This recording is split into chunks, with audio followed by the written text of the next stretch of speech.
అలాగే టీడీపీ అధినేత చంద్రబాబు నాయుడు ఏప్రిల్ 20, 1950లో ఆయన పుట్టారు. ఈ క్రోధినామ సంవత్సరం ఆయనకి ఏ విధంగా కలిసి వస్తుంది? ఎందుకంటే ఇప్పుడు టీడీపీకి చావోరేవో తేల్చుకోవాల్సిన సమయం, కూటమిగా వాళ్ళు ఢీకొనబోతున్నారు. ఇప్పుడు చంద్రబాబు నాయుడు గారిది కృత్తిక నక్షత్రం. నాకున్న డేటా ప్రకారం కృత్తిక రాజకీయ ప్రజ్ఞ కలిగిస్తుంది, రవి నక్షత్రం అది. అయితే ఆయనకి చంద్రుడు కూడా ఉచ్చస్థితి కాబట్టి తెలివైనటువంటి నిర్ణయాల ద్వారా గతంలో అభివృద్ధి సాధించడం జరిగింది. కొత్త కొత్త విషయాలు, తర్వాత విజనరీ యాస్పెక్ట్స్ తోటి ఈయన కొంచెం సాధించడం జరిగింది. అయితే ఆ తర్వాత దశాంతర్దశలు కలిసి రాక చాలా రకాలైనటువంటి ప్రతికూలతలు కూడా జీవితంలో ఎదుర్కోవడం జరిగింది.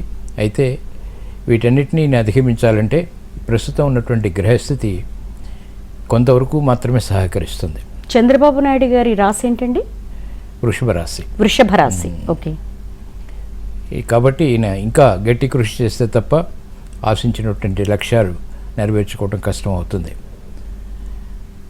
ఈ రాజకీయ జీవితంలో చంద్రబాబు నాయుడు గారికి మొదటిసారి ఆయన చీఫ్ మినిస్టర్ అయినప్పుడు లగ్నంలో బృహస్పతి ఉన్నాడు.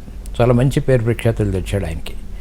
ఈ ముహూర్త నిర్ణయం కూడా చాలా ముఖ్యమైనది రాజకీయ నాయకులకి.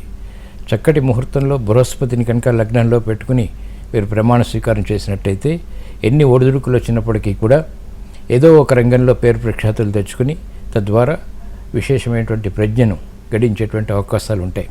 ఆ తర్వాత ప్రమాణ స్వీకారాల్లో చంద్రబాబు నాయుడు గారికి ఎక్కడా కూడా మంచి ముహూర్తాలు దొరకలే.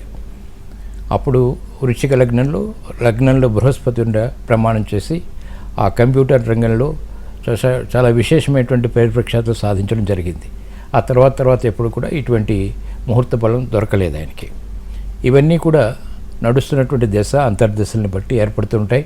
వీటన్నిటినీ కూడా చక్కగా అవగాహన చేసుకుని తద్వారా వాటిని ప్రణాళికలు అమలు చేసినట్టయితే మంచి విజయాలు సాధించేటువంటి అవకాశాలు ఉంటాయి.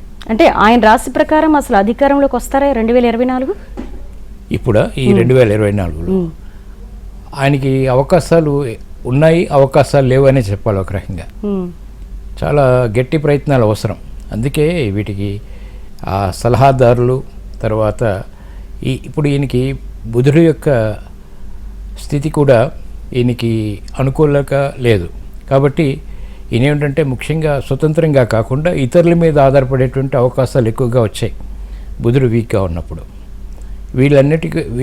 వీరందరి యొక్క బలాన్ని బట్టి ఈయన యొక్క ప్రతిష్ట లేదా అనుభవం, తర్వాత ఆధిక్యత ఆధారపడి